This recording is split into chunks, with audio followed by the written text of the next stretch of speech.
விவசாயி, mechanic, engineer, இப்படி அப்பாக்கள் யாரா இருந்தாலும் அவங்க கனவெல்லாம் அவங்க பசங்களுக்கு ஒரு best college. AAA college of engineering and technology, Sivakasi. Counselling code 4680.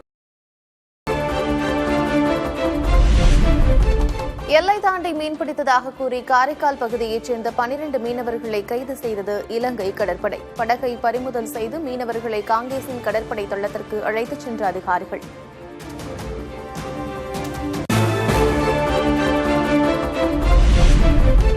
மகளிர் இடஒதுக்கீடு சட்டத்தை அனைத்து கட்சிகளும் ஒருங்கிணைந்து நிறைவேற்ற உதவ வேண்டும். நாடாளுமன்ற சிறப்பு அமர்வு நடைபெறவுள்ள நிலையில் அவையில் உள்ள அனைத்து கட்சிகளின் தலைவர்களுக்கு பிரதமர் நரேந்திர மோடி கோரிக்கை.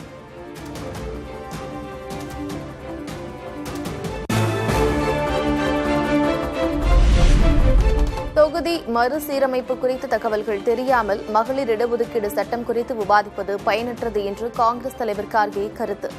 தொகுதி மறுசீரமைப்பு குறித்து அனைத்துக் கட்சி கூட்டத்தை கூட்ட வலியுறுத்தி பிரதமர் மோடிக்கு கடிதம்.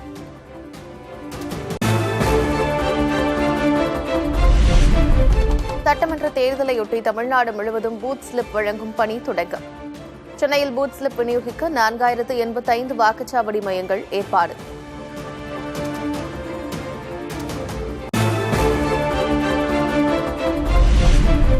சட்டமன்ற தேர்தலையொட்டி தமிழகத்தில் தொடங்கியது தபால் வாக்குப்பதிவு. மூத்த குடிமக்கள், மாற்றுத்திறனாளிகளிடம் வீடுகளுக்கே சென்ற வாக்குகளை பெற தேர்தல் ஆணையம் சிறப்பு ஏற்பாடு.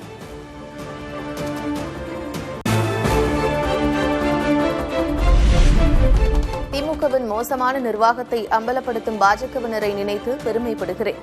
தமிழ்நாடு பாஜக நிர்வாகிகளுடன் நாளை கலந்துரையாட இருக்கும் நிலையில் பிரதமர் நரேந்திர மோடி எக்ஸ் தளத்தில் பதிவு.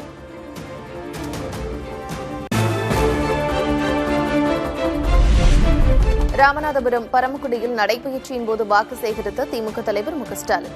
நெசவாளர் வீட்டிற்கு நேரில் சென்று நெசவு செய்து கலந்துரையாடிய முதலமைச்சர்.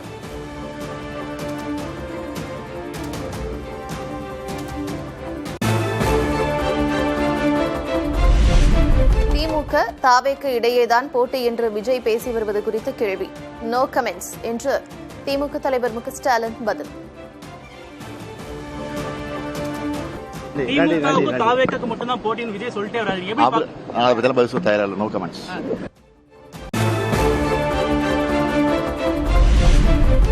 தோல்வி பயத்தில் அவதூறு பரப்புகிறார் பழனிசாமி. அதிமுக முகமூடியை போட்டுக் கொண்டு தமிழ்நாட்டிற்குள் பாஜக நுழைய முயற்சிப்பதாகவும் திமுக தலைவர் மு க ஸ்டாலின் விமர்சனம். தொடர்ந்து எடப்பாடி பழனிசாமி திமுக தலைவர் அவதூறு பரப்பத ஒரு தகவல் பேசிட்டு வரீங்க, எப்படி சார் பாக்குறீங்க? அவர் தோல்வியினுடைய விரக்தி போயிட்டாரு, அதனால விரக்தியில பேசிட்டு இருக்காரு. அதிமுகவுடைய முகமூடி போட்டு தானே பிஜேபி உள்ள வருது, அதனால அதுதான் உண்மை.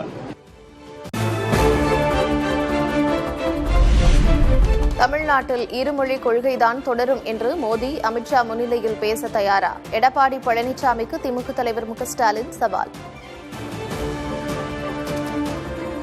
இந்து திணிப்புக்கு ஆதரவா மும்மொழி கொள்கையை செயல்படுத்துவோம்னு பேசிக்கிட்டு இருக்கிறாங்க. இதை எதிர்த்து அடிமைசாமி ஏதாவது குரல் கொடுத்திருக்கிறாரா?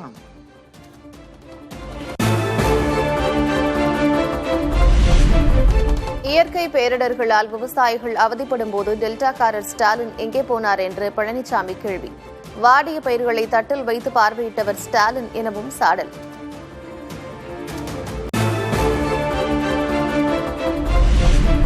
காவிரி நீரை தராத கர்நாடகா நீர்வளத்துறை அமைச்சரை அழைத்து வந்து தேர்தல் பரப்புரை செய்கிறார் ஸ்டாலின். மேகதாது விவகாரத்தையும் சுட்டிக்காட்டி திமுக அரசு மீது எடப்பாடி பழனிசாமி விமர்சனம். நம்முடைய காவிரி நதி நீரை மேகதாது அந்த பகுதியில் ஒரு அணை கட்டுவதாக அங்க இருக்கிற நீர்வளத்துறை அமைச்சர் மரியாதைக்குரிய சிவகுமார் அவர் சொல்றாரு. அவரை கூட்டிட்டு வந்து பிரச்சாரம் பண்றாரு. தமிழ்நாட்டுக்கு எவ்வளவு பெரிய துரோகம் சிந்திச்சு பாருங்க.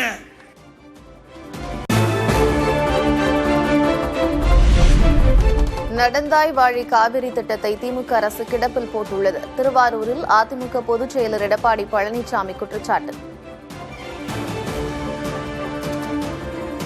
எடப்பாடி பழனிசாமி பிரதமர் கோரிக்கை வச்சு நிறைவேற்றப்பட்டு விட்டது.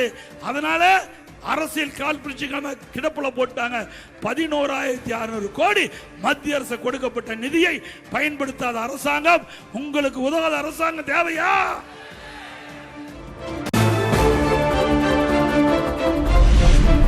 மத்திய அரசோடு இணக்கமாக இருந்தால்தான் தமிழ்நாடு வளர்ச்சி பெறும் என்று தஞ்சை பரப்புரையில் எடப்பாடி பழனிசாமி பேச்சு. மத்தியில் 10 ஆண்டுகள் காங்கிரஸ் அமைச்சரவையில் இருந்தும் நிதியை திமுகவால் கொண்டுவர முடியவில்லை என்றும் விமர்சனம். இப்பொழுது இணக்கமான சூழ்நிலை இல்ல. எப்பொழுது பார்த்தாலும் வேண்டுமென்ற திட்டமிட்டு பாரதிய ஜனதா கட்சி விமர்சனம் செய்து கொண்டிருந்தா எப்படி தமிழ்நாட்டுக்கு திட்டம் கிடைக்கும், நிதி கிடைக்கும்? ஆளுகின்ற போதே திராவிட முன்னேற்ற கழகம் மத்தியில் ஆட்சி அதிகாரம் இருக்கும் போதே நிதி பெற முடியல.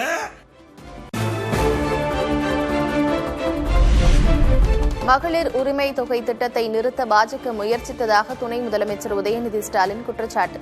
பாஜகவின் சதியை முறியடித்து மகளிர் உரிமை தொகையை முதலமைச்சர் மு.க. ஸ்டாலின் வழங்கியதாகவும் பேச்சு. 1,31,00,000 மகளிருக்கு மாசம் 1000 ரூபாய் நம்முடைய முதலமைச்சர் அவர்கள் கொடுத்திருக்காங்க. அந்த திட்டத்தை எப்படியாவது நிப்பாட்டணும்னு அதிமுகவும் பாஜகவும் முயற்சி பண்ணாங்க.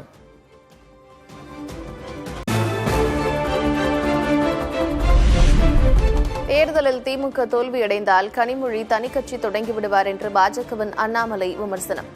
அண்ணா அறிவாலயத்தின் ஒவ்வொரு செங்கலையும் மக்கள் உருவிக் கொண்டிருக்கிறார்கள் எனவும் சாடல்.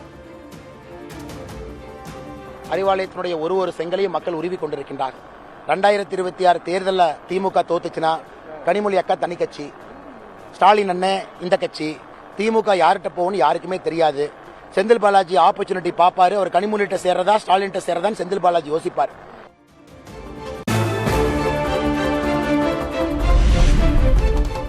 திமுக ஆட்சியில் அதிகளவில் பாலியல் வன்கொடுமை சம்பவங்கள் நடந்துள்ளன. 28 காவல் மரணங்கள் நிகழ்ந்துள்ளதாகவும் பாஜக மாநில முன்னாள் தலைவர் அண்ணாமலை குற்றச்சாட்டு.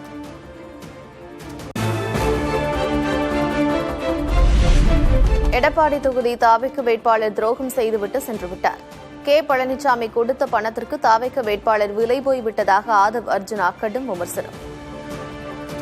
கருப்பு ஆடு, அதுலயும் எடப்பாடி தொகுதியில் இருக்க ஒரு ஆடு திரு எடப்பாடி பழனிசாமி அவர்களிடம் பணத்தை வாங்கிட்டு அன்னைக்கே அட்ரஸ் இல்லாம காண போயிட்டார். இதுக்கு இந்த மாதிரி எடப்பாடி பழனிசாமிகளோட அரசியல் இருக்கு பாத்தீங்க, இது ஒரு தவறான அரசியல்.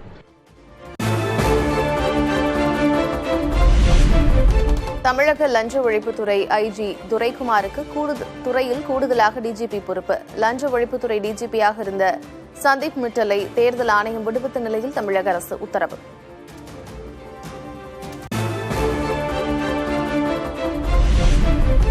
சென்னை பெரம்பூர் தொகுதியில் அரசு உடற்பயிற்சி கூடத்தில் காவல் நிலையம் இயங்கி வருவதாக குற்றச்சாட்டு. மக்களுடன் புதிய தலைமுறை நிகழ்ச்சியில் பல்வேறு கோரிக்கைகளை முன்வைத்த வாக்காளர்கள்.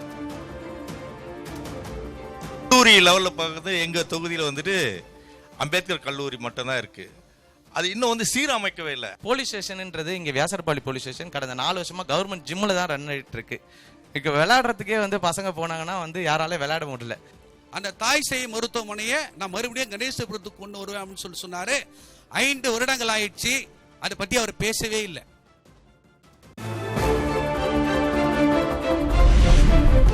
தாவேக தலைவர் விஜய் போட்டியிடும் திருச்சி கிழக்கு தொகுதியில் துணை முதலமைச்சர் உதயநிதி பரப்புரை. 2 தொகுதிகளில் விஜய் போட்டியிடுவது தொடர்பாக மறைமுக விமர்சனம். உதயநிதி மட்டும் 2 தொகுதியில் நிக்கிறாரு, சேப்பாக்கம் திருவல்லிக்கேணி 2 தொகுதியில் நிக்கிறாருன்னு சில அறிவாளிகள் பேசுறாங்க. இது கூட தெரியாத ஒரு தற்கொலை கூட்டத்துக்கிட்ட போய் நான் என்னத்தை பேசுறது? சேப்பாக்கம் திருவல்லிக்கேணிங்கிறது கூட ஒரு தொகுதிங்கிற தெரியாத ஒரு தற்கொலை கிட்ட போய் நான் என்னத்தை சொல்லி அவனை நான் புரிய வைக்கிறது?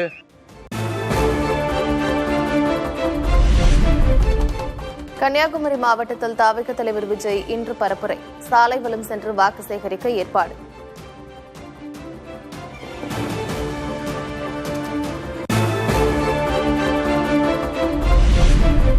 ஈஸ்டர் பண்டிகையையொட்டி கிரீஸ் தீவான சியாஸ் கொண்டாட்டத்தில் ஈடுபட்ட ஆர்த்தடாக்ஸ் கிறிஸ்தவர்கள் இரவு நேர கூட்டு வழிபாட்டின் போது 20,000க்கும் மேற்பட்ட ராக்கெட்டுகளை பற்ற வைத்து கொண்டாட்டம்.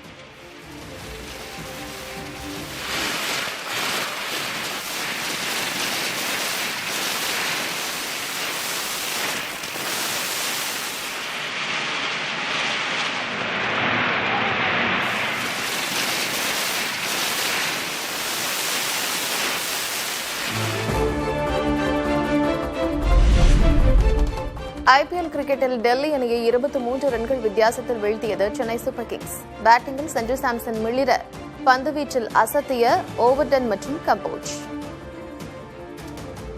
3 மேட்ச் தோத்துட்டு இந்த மேட்ச் வின் பண்ணது நல்லா இருந்துச்சு. எல்லாருக்குமே சிஎஸ்கே ஃபேன்ஸ்க்கும் நல்ல எக்ஸ்பீரியன்ஸா இருந்துச்சு. நல்லா என்ஜாய் பண்ணோம். ஆர்சிபி விளையாடப்போ வந்தா ரொம்ப டிசப்பாயின்மெண்ட் ஆயிடுச்சு. பட் இன்னைக்கு நல்லதாவே விளையாண்டாங்க. ரொம்ப ஹாப்பியா இருந்தது. சிஎஸ்கேங்கிறது இப்பதான் ப்ரூவ் பண்ண ஆரம்பிச்சிருக்காங்க. தோனி கொஞ்சம் வந்திருந்தா நல்லா இருந்திருக்கும். ஃபர்ஸ்ட் டைம் நான் வந்திருக்கேன். வரும்போதே ஏற்கனவே 3 வாட்டி தோத்துட்டாங்க, இப்போ என்னடா அப்படின்னு நினைச்சு வந்தோடனே ஜெயிச்சிட்டாங்க. அவங்களோட லக்கி சாம் இன்னைக்கு சிஎஸ்கே வின் பண்ணிருச்சு. விவசாயி, மெக்கானிக், இன்ஜினியர், இப்படி அப்பாக்கள் யாரா இருந்தாலும் அவங்க கனவெல்லாம் அவங்க பசங்களுக்கு ஒரு best college. AAA college of engineering and technology, Sivakasi. Counselling code 4680.